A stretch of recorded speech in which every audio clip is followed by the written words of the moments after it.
Assalamualaikum warahmatullahi wabarakatuh. Selamat datang di channel As by Story. Jangan lupa like, komen dan subscribe serta aktifkan lonceng notifikasi agar tidak ketinggalan cerita menarik lainnya. Sekarang mari kita mulai ceritanya. Jagat Bagaskoro menepati janjinya untuk menikahi adik dari sahabatnya sendiri. Bukan tanpa alasan. Pernikahan ini sudah keduanya janjikan semenjak mereka masih remaja. Jagat tak perlu banyak menolak karena ia membutuhkan seorang pendamping untuk kehidupannya yang sederhana. Malam itu rumahnya masih sangat ramai oleh orang-orang desa Sumberjati. Keluarga Jagat benar membuat acara begitu meriah. Bahkan, pernikahan pertama Jagat tak semeriah ini, semuanya sangat sederhana. Orang-orang sangat asik bernyanyi di luar sana, menunjukkan kebahagiaan mereka, tapi Jagat berdiam diri di dalam kamar. Tubuhnya membutuhkan istirahat karena terlalu lelah dengan kegiatan hari ini, duduk di pelaminan. Di atas ranjang ada dua anaknya, Lintang dan Langit. Bocah 6 tahun itu sudah terlelap sejak tadi. Sedangkan, di sisi lain kamar, ada istrinya masih sibuk merapikan barang-barang di meja yang berhadapan dengan cermin. "Kamu nggak makan dulu, Dek?" tanya Jagat terdengar kikuk, masih malu. "Kalau mau Mas ambilkan." Istri Jagat bukan orang yang pemalu. Ia terlihat lebih santai dibandingkan suaminya. Meskipun, pernikahan ini berlandaskan pada janji Jagat dan abangnya, setidaknya ia merasa bersyukur. "Boleh aja. Aku mau makan soto, Mas, sekalian sama sambal ususnya." "Iya." Nara Ervandi, istri sekaligus ibu sambung untuk anak Jagat. Ia menikah saat usianya baru menginjak angka 20 tahun. Pernikahan tanpa ada paksa sama sekali, melainkan Nara menyetujui dengan hati yang lapangan. Keluarga satu-satunya, Bang Irfan harus bermutasi ke kota untuk menyambung hidupnya. Ia dan abangnya bisa dibilang tidak terlalu dekat, tapi Nara mengetahui bahwa Irfan menyayanginya seperti orang tuanya telah berpulang. Pintu kamar terbuka, tapi bukan Jagat melainkan kakak pertama suaminya, Mbak Angel. Gadis itu hanya menatap sekilas, mengantarkan dompet Jagat yang tertinggal di meja TV. "Oh, Mbak, kenapa?" Angel berlalu pergi tanpa menjawab. Nara mendengus, mencoba untuk bersabar dengan sikap iparnya ini. Tangannya membuka lemari kayu berisikan baju Jagat dan kedua anak sambungnya. "Apakah cukup untuk baju Nara?" "Dek," panggil Jagat. Ia duduk lesehan di lantai rumah. "Makan dulu, beres-beresnya bisa besok aja." "Sebentar," jawabnya memasukkan lipatan bajunya ke dalam lemari. Nara duduk berhadapan dengan suaminya. Ada semangkuk soto, sambal usus, dan air kemasan. "Itu," tunjuknya pada meja di sudut ruang, seperti meja belajar. "Mbak Angel nganterin dompet kamu." Rasa soto memang nikmat. Salah satu makanan favorit Nara adalah soto buatan ibu-ibu desa. Rasa rempah-rempah terasa, gurihnya kuat begitu bersentuhan dengan lidah. Melihat rasa nikmat saat Nara menyeruput kuah soto membuat Jagat tertawa pelan. "Kenapa, Mas?" tanya Nara kembali menyeruput kuah sotonya. "Aku cantik, ya, Mas." Jagat tak pernah tahu jika Nara itu memiliki kepercayaan diri yang tinggi. "Iya, kamu cantik. Memang, sih, Mas." "Aku emang cantik," sahutnya asal. "Mas Jagat, besok kerja. Libur beberapa hari." "Kenapa?" "Enggak, aku cuma tanya aja." "Boleh gak? Nanti aku balik ke asrama dulu. Mau ngambil barang-barangku di asrama sekolah. Mau Mas temanin?" "Gak perlu, Mas, aku bisa sendiri. Nanti minta tolong temanku antarkan ke dermaga. Jadi, aku bisa ngambil di sana aja." "Sendirian?" "Enggak masalah memangnya. Istri independen, Mas." Jagat tak yakin istrinya orang yang mandiri. Yang Jagat tahu dari Irfan, adik temannya ini suka melakukan sesuatu dengan naif. Mungkin seperti sekarang ini, Jagat memberikan senyuman percaya dengan istrinya. Suara gumam dari ranjang menghentikan pergerakan Jagat. Anak keduanya mengeliat pelan di atas ranjang, memeluk tubuh saudaranya dan membuka mata perlahan. Langit masih memperhatikan wajah kakaknya, sangat tampan seperti biasanya. Ayah. Jagat berniat bangkit, tapi sedikit urung karena Nara sudah berjalan mendekat pada anaknya. Tubuh kecil itu, Nara gendong dan diusapnya punggung kecil Langit agar tenang. Ayah mana? Suara itu terdengar ingin menangis. Ayah. Mau sama ayah aja, pintanya. Sama ibu aja, ya. Adek mau makan soto. Langit menatap orang yang menggendongnya dengan bingung. Nara yang melihat itu sedikit terkekeh gemas. Ini ibunya Langit. Sekarang, Langit bukan punya ayah saja, tapi punya ibu juga. Ibu, kayak Jama, ya, punya ibu. Iya adek, kalau ada butuh apapun kasih tahu sama ibu, ya, bakal ibu kabulkan. Cius, Nara mengangguk gemas. Cium adek, bu, ayo cium. Nara mencium seluruh wajah kedua anak sambungnya. Langit tertawa bahagia mendapatkan ciuman sayang dari ibunya ini. Jagat melihat itu tersenyum senang. Langit sudah menerima Nara dengan baik, ia bersyukur mereka bisa sedekat itu walau pendekatan sesaat saja. Nara dan Langit bangun paling akhirnya dibanding Jagat dan Guntur. Keduanya keluar dari kamar dengan keadaan masih sedikit mengantuk. Ia mendudukkan dirinya di sofa, membiarkan hembusan angin pagi mengenai kulit putihnya. Aning melewati menantu dan cucunya begitu saja, tanpa menyapa atau melirik. Sedangkan, Nara bersikap acuh, tak memikirkan sikap mertuanya terlihat arogan seperti itu.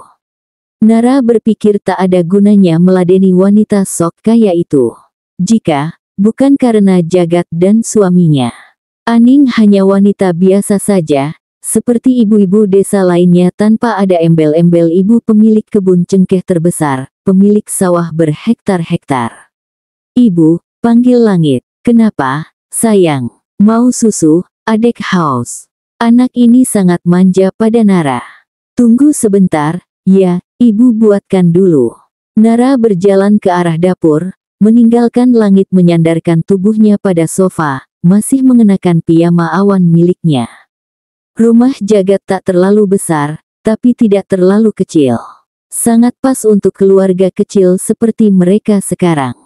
Hanya ada satu kamar untuk mereka, ruang tamu bersatu dengan ruang TV. Dapur yang dipilah dengan triplek untuk membatasi dapur dengan ruangan lain. Ada pelantar kecil di belakang untuk mencuci piring dan mesin cuci, didindingi sedikit berjarak.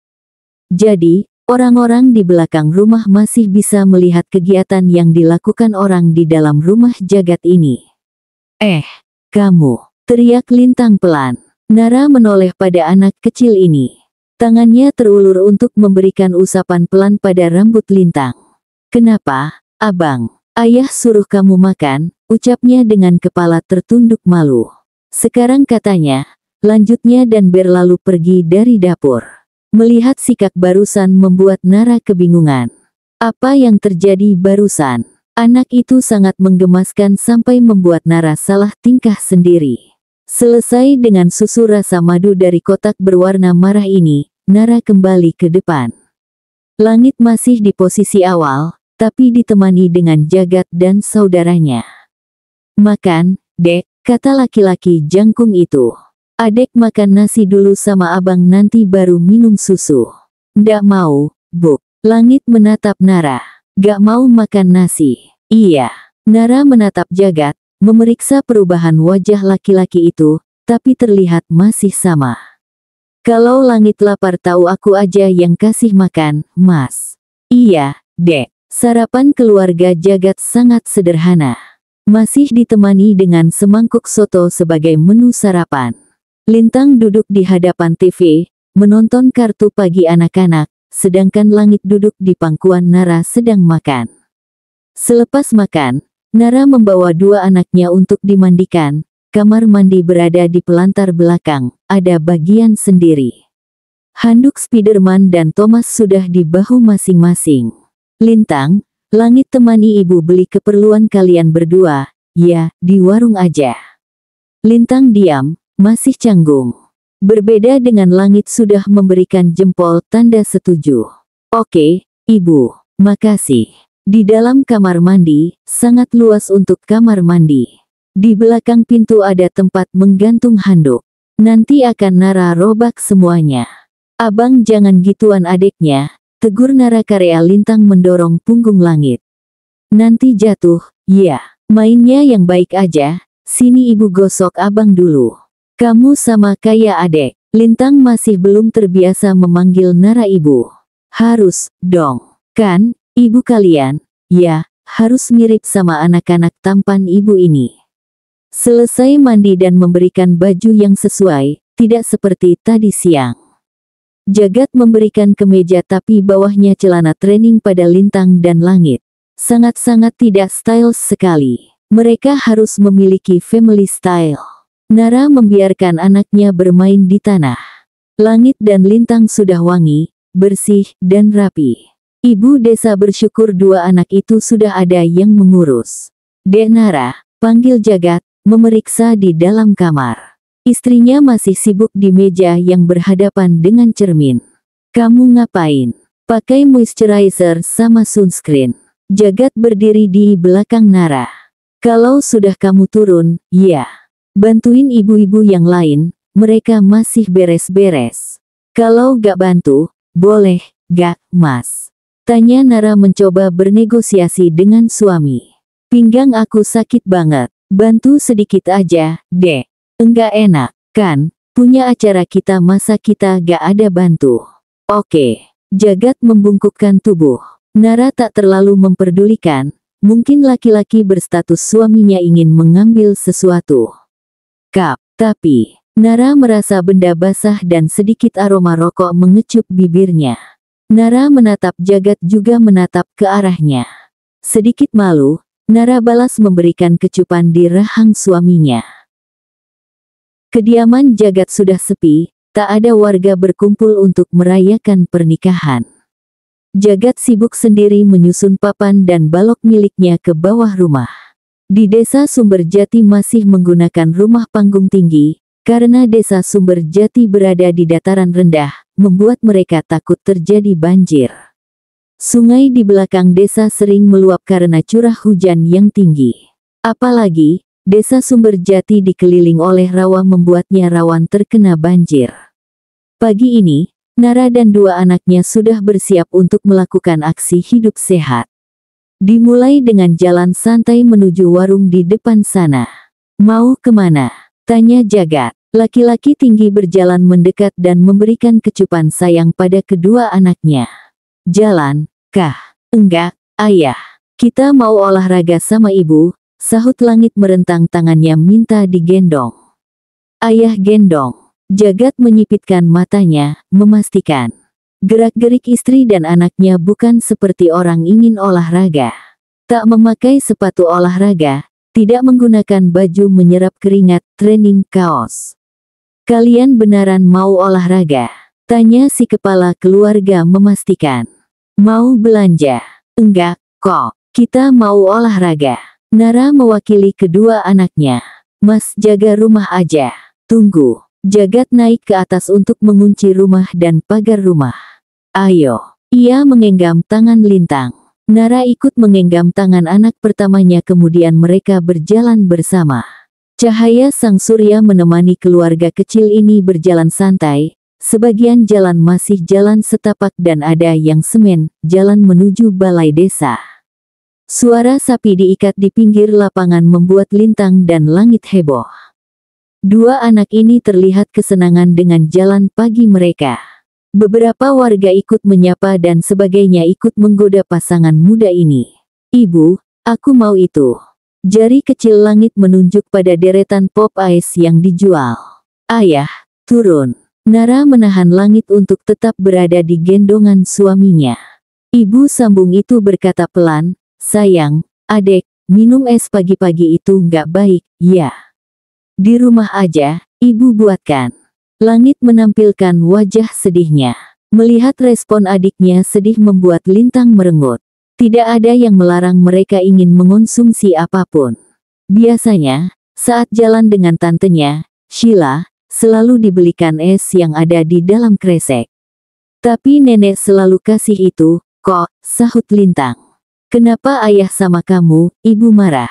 Nara paham dengan pemikiran anak kecilnya seperti Lintang. Dengan pelan, ia mencoba menjelaskan. Ibu sama ayah nggak marah, Bang, tapi ibu takut nanti adek sama abang sakit gara-gara minum es pagi-pagi. Petik 2. Lintang dan Langit diam, tak bersuara. Kepala keduanya selalu menunduk, rasa minuman itu sangat enak. Nara yang melihat itu, ikut kasihan. Kenapa keluarga Jagat, neneknya, Aning tidak memberitahu buruknya mengonsumsi es di pagi hari? Melihat respon orang tuanya hanya diam membuat Lintang kesal. Ia melepaskan genggam tangan ayah dan ibunya lalu berjalan pulang. Bocah 6 tahun itu menangis dalam diam, enggan untuk memberitahu orang tuanya. Kenapa ayah sama ibu cuma diam? Teriak Lintang membuat Nara dan Jagat tertawa. Harusnya kalian kejar kayak di film itu. Abang kok cengeng, balas Jagat sengaja membuat anaknya kesal. Ayo, Buk, kita belanja. Biasanya Mang Arul sudah buka jam segini. Tuh, kan. Kalian mau makan pentolan? Teriak Lintang kembali berlari pada orang tuanya dan menggenggam tangan Jagat. Kamu, ngeselin. Tidak sopan seperti itu, Lintang, tegur Jagat. Lintang hanya mendengus. Perjalanan ini terasa santai. Suasana desa yang damai dan asri membuat Nara nyaman. Dahulu, ia hanya terkurung di dalam asrama, tak berani keluar walau hanya sekedar melihat dan memeriksa. Kawasan asrama sangat monoton. Tak ada keindahan di sana, hanya bangunan beton saja. Sampailah, mereka di gerobak tua dengan bangku-bangku plastik di bawah pohon mangga. Laki-laki bernama Arul berjualan di depan SD. Loh, pasangan muda kok langsung jalan. Bahaya, Nar, Buk Mira menatap anak dan menantu Aning ini. Jadi, istri itu harus diam di rumah. Nggak boleh keluar kayak anak saya itu, si Ratu malah orang yang datang ke rumah. Oh, sahut Nara berlalu pergi. Buk Mira menatap Nara kesal. Menantu Aning ini sungguh mengesalkan. Tak berhenti di sana, Buk Mira ikut duduk bersama keluarga cemara milik Nara. Tangannya menepuk-nepuk paha putih Langit sambil memberikan senyum pada Jagat. Duh, Jagat, kenapa, ya? Kamu nggak mau sama anak ibu aja, lulusan terbaik pas kuliah, loh. Petik 2. Jagat tak menjawab. Menurutnya pertanyaan ini sangat berbahaya. Ia mendudukkan Langit di samping Lintang, ia berjalan ke gerobak Mang Arul, memesan seporsi pentol telur dan urat. Sasaran Buk Mira bukan Jagat lagi, tapi Nara. Wanita berumur itu menoleh ke samping, menatap Nara sibuk dengan ponselnya. Entah sedang apa, tapi Buk Mira tersenyum senang. Ia mendapat sasaran untuk menyerang dan menggosipi Nara. Abang, adek, mau boneka ini, enggak? Tanya Nara menunjukkan layar ponselnya. Om Irfan nanti balik dari kota, kalian mau hadiah apa? Ibu, adek mau Lego banyak-banyak sama boneka beruang gede, ibu. Mau itu. Teriak Langit kesenangan. Iya, nanti ibu bilangin sama Om Irfan, ya. Pandangan Nara mengarah pada Lintang masih diam. Abang mau apa? Ngomong aja, nanti bakal ibu belikan semaunya. Mau makan sotong. Abang mau makan sotong. Astaga, Mas Jagat, lihat anakmu ini. Nara tertawa pelan. Jagat duduk di samping istrinya. Dia minta oleh-oleh dari Om Irfannya sotong. Jagat mengusap kepala anaknya. Kalau abang pengen sotong, kan, bisa dimasakin sama ibu. Beneran, cius, Buk, mau, abang mau sotong. Adek juga mau gelombang. Menggemaskan sekali anak-anak Nara ini. Ibu masakan, asalkan kalian berdua tidur siang. Oke, teriak Lintang dan Langit semangat. Jagat tersenyum senang. Di sisi lain, masih ada Buk Mira melihat keharmonisan keluarga Jagat. Merasa diacuhkan, Buk Mira langsung bergegas pergi dengan seporsi pentol telurnya. "Loh, Buk, bayar dulu," teriak Mang Arul. "Aku utang dulu, Mang, nanti anakku kirimkan duit baru aku bayar." Nara sibuk di dapur, memasak sotong sesuai keinginan anaknya. Ia kira Lintang dan Langit akan tidur setelah makan, tapi keduanya sudah tertidur di dalam ayunan di depan TV. Sagara sibuk di belakang, membersihkan ayam dan ikan yang mereka beli untuk stok. "Dek, ikannya dipotong apa enggak?" tanya Jagat mengangkat ikan layang. "Kalau mau, Mas potongkan, kalau enggak, ya, kita simpan aja masih utuh begini." "Potong gede-gede aja semuanya, Mas. Besok kamu kerja, masih libur, kenapa? Kalau kamu kerja, aku masakan buat bekal." Tangan Nara sibuk mengupas bawang merah, tapi matanya menatap keluar rumah mertuanya. "Mas, ikan sama ayamnya Mas bagi buat ibu sama Sheila di sebelah." Jagat menatap daging di hadapannya ini. "Iya, Dek." Selesai dengan tugasnya, memotong daging, Jagat langsung mengantarkan daging ayam dan ikan pada rumah di samping kanan dan kirinya. Sedangkan, Nara mulai menumis bumbu dan menanak nasi. Listrik sedang padam karena ada pembersihan ke arah jalan dermaga. Tinggal menunggu masak saja. Jagat kembali dari rumah Aning. "Kenapa?" Jagat menatap istrinya bingung, karena Nara memeluknya. "Kepanasan." Nara menggeleng pelan. "Sepi aja, Langit sama Lintang pada tidur," jawabnya. "Besok aku ke dermaga, ya, sekalian jemput Bang Irfan." "Loh, Bang Irfan mau datang ke sini?" "Iya." Yang muda melingkarkan kakinya pada kaki Jagat membuat laki-laki tinggi itu berjalan seperti pinguin. Aroma masakan tercium, bisa saja aroma nikmat ini terbawa angin dan diantarkan pada rumah-rumah tetangganya. Nara melepaskan pelukan, memeriksa masakan. Jagat mendudukkan tubuhnya di kursi plastik samping kulkas.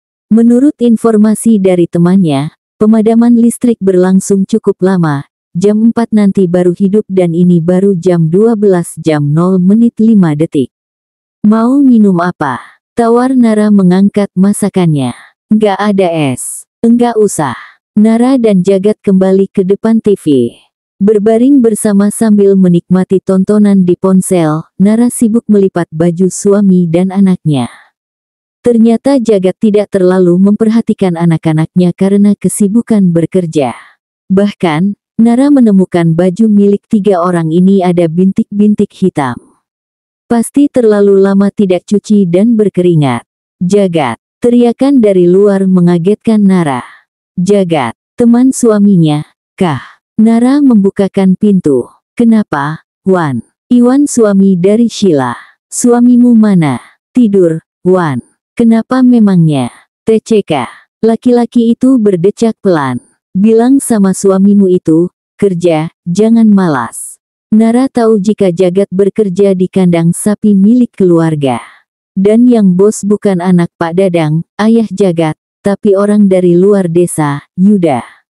"Dasar orang belagu," sahut Nara kesal. Blam. Pintu rumah Nara tutup kencang. Rasa emosinya berada di ujung kepala. Jika Iwan berani mengatai sesuatu yang buruk pada suami dudanya ini, akan Nara ratakan wajah sombong itu. "Kenapa, Dek?" tanya Jagat terbangun kaget. Tidur lagi, Dek." Jagat menggoyang ayunan langit. Kesal sama Iwan. Tangan Jagat terulur memberikan usapan lembut. "Kenapa, sayang?" Dia ngatain kamu pemalas," sahut Nara sedikit gugup karena panggilan Jagat barusan. "Memang monyet." Jagat hanya tertawa. Istrinya memang manis. Hari pertama Lintang dan Langit masuk tahun ajaran baru setelah libur semester. Baju seragam TK berwarna putih sebagai dalam dan warna biru sebagai luar rompi. Langit merasa bahagia setelah libur sebulan akhirnya bisa bertemu dengan teman-temannya lagi. Anak kecil terlampau mudah melupakan perasaan mereka. Di saat itu mereka merasakan sedih, tapi detik juga mereka bisa melupakan seperti Langit. Anak kecil dengan kulit berwarna putih cerah, mata berwarna dark brown. Senyuman manis selalu menghiasi wajah ayu seorang langit. Jagat baru menyelesaikan mandinya, memberikan kecupan sayang pada anak termudanya ini. Karena ciuman dari ayahnya membuat bedak di wajah langit menghila. Oleh karena itu, teriakan kesal keluar dari belah bibir anak manis Jagat ini. "Ayah!" serunya tak suka. "Hilangkan bedak adek." "Iya, maaf, ya." Jagat terkekeh gemas. Anaknya ini bisa saja berperilaku seperti Nara. "Sarapan sana sama abang, nanti sakit kalau gak sarapan." "Oke, ayah." Lihat, perasaan kesal beberapa menit lalu hilang entah kemana dan terganti dengan rasa bahagia. Ia memberikan kecupan pada tangan ayahnya. Sedangkan, Jagat yang melihat itu hanya terkekeh saja. Anak ini sangat manis dan menggemaskan. Di dapur sudah ada Lintang. Kakaknya itu selalu bersikap cool agar mirip dengan ayah. Ia naik ke kursi plastik dengan bantuan tangga kecil, pertumbuhan langit berbeda dengan Lintang. Bahkan, tinggi langit hanya sebatas hidung kakaknya. "Good morning, kesayangan ibu dan ayah." Nara meletakkan nasi goreng dan kentang rebus. "Sudah siap sekolah?" tanyanya sambil memberikan kecupan sayang. "Siap, adek siap, Bu." Langit selalu semangat. "Kalau abang gimana?" Lintang menganggukkan kepalanya. Ia merasa canggung dengan perhatian ini. Sudah lama Lintang tak merasa kasih sayang seperti sekarang. Dari kecil ia hidup bersama dengan sosok ayah tanpa ada seorang ibu. Ayah memang melengkapi kehidupannya dan langit, tapi perhatian intens seperti ini sangat jarang terjadi. Keseringan keduanya dititipkan pada neneknya. Lintang sadar perilaku neneknya pada ia dan adiknya sangat berbeda dengan Jama. "Cah." Sebelum ayah datang, Nara menjeda perkataannya. Tangannya mengangkat kentang rebus dan meletakkan di piring anaknya. "This is potato. Waktu SD nanti ada pembelajaran bahasa Inggris. Bakal diajarin nama warna, anggota tubuh, bulan, hari, pokoknya semuanya. Jadi, ibu mau kalian paham sedikit-sedikit. Tapi kata Tante Angel, abang sama adek itu bodoh jadi gak perlu belajar." "Abang." Nara mengusap puncak kepala anaknya ini. "Gak ada orang di dunia yang bodoh, semuanya pintar. Kepintaran itu bukan perihal kamu jago bermain," menjawab guru, "pintar itu bermacam-macam." "Serius?" teriak Lintang. Lintang dan Langit merasa bahagia saat mengetahui bahwa keduanya juga pintar. "Ih, abang, kita pintar," ucap Langit merasa malu sendiri. "Anak ibu, pintar asalkan kita mau berusaha dan belajar."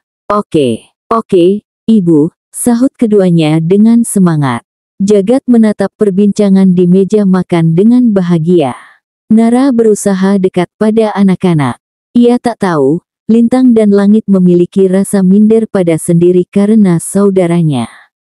Tapi berlarut di sana tak ada gunanya. Jagat bergabung untuk sarapan bersama keluarga. Hari ini, ia mulai aktif bekerja, karena masa liburnya sudah selesai. Bersama dengan nasi goreng, sarapan pagi ini terasa sangat nikmat sekali. Selesai mengantar anaknya ke sekolah, Nara sibuk membersihkan rumah dan merapikan. Baju di asrama sekolah sudah semua ia ambil saat menjemput saudaranya. Jadwal pulang Bang Irfan masih 6 hari lagi. Matanya menelisik keadaan kamar, kosong. Lemari kayu itu tidak cukup menampung baju merah semua. Nara harus membeli lemari lagi, setidaknya lemari plastik untuk baju anak-anak. Membeli online seharusnya tidak masalah. Meskipun harga ongkir mahal, karena akses menuju Dea Sumber Jati lumayan jauh. Apalagi, sungai membentang membuat proses pengiriman semakin mahal dan lama, karwa dari tangan ke tangan. Yang dilakukan untuk kali ini hanya mencatat apa saja yang perlu dibelikan. Nara menunggu sampai waktu benar-benar menunjukkan angka pukul 9.30, waktu anak TK pulang sekolah. Sayur, Buk, masih segar, sayur. Nara berlari keluar rumah. Tanpa mengenakan sandal, ia berteriak, "Pak, Mau beli, Pak? Penjual sayur berhenti tepat di hadapan rumah mertuanya. Ia berjalan pelan, tangannya sibuk membolak-balikan sayuran yang ada. Nara menimbang, sayuran apa yang disukai anaknya dan suami. Di dalam rumah, Aning melihat menantunya. Ia memutuskan untuk belanja karena bahan dapur sudah mulai habis. Nara yang sadar akan kedatangan mertuanya, memberikan senyuman ramah, tapi tak direspon sama sekali. Pak, nggak ada telur puyuh, kah? Yang masih mentah, mau saya stok. Waduh, maaf, emang nggak jual saya. Nara membalas dengan anggukan. Masih sibuk mencari sayur-sayuran yang pas. Dari tadi, aku lihat kamu cuma pegang-pegang aja sayurnya, kenapa? Nggak ada duit, kata wanita dengan gelang emas di pergelangan tangannya. Ini juga lagi milih yang cocok, Bu, sahut Nara pada tetangga depan rumahnya ini. Ibu kenapa belinya cuma terong aja? Tanya Nara terkesan agak ambigu, karena tetangganya ini seorang janda. Kurang ajar, Bu Rida terdengar kesal. Dasar gak punya etika. Sama, dong, kayak Bu Rida. Aning menatap Nara kesal, sebelum berkata, yang sopan, dia ini teman saya, berarti ibu kamu juga. Aning memberi cubitan pada lengan menantunya, sedikit memberikan ancaman. Sakit, Bu. Kenapa malah cubit Nara? Bisik Nara mengusap lengan. Perlakuan barusan tak ada yang menyadarinya. Nara sedikit takut jika nanti kedua anaknya akan mengalami hal yang sama. Nara cepat-cepat memilih belanjanya, tak tahan berlama-lama dengan ibu-ibu aneh ini. Sekiranya, total belanja Nara adalah 75.000 termasuk dengan kue bolu kecil rasa pandan. Ia berlalu tanpa permisi sama sekali. Enggak sopan banget, Bu, menantunya. Iya, Bu. Aning tersenyum senang. Makanya itu, saya sempat gak setuju anak saya nikah sama dia. Kalau bisa cari yang sederajat aja, Bu. Maksudnya, saya bukan merendahkan, tapi cari yang sama dengan ekonomi biar gak begini. Beruntung perkataan mereka tidak didengarkan oleh Nara saja. Karena pertengkaran dengan Bu Rida, Nara sampai digosipkan ibu-ibu di kawasan mereka. Tidak semuanya, hanya sekelompok wanita-wanita suka bergosip saja.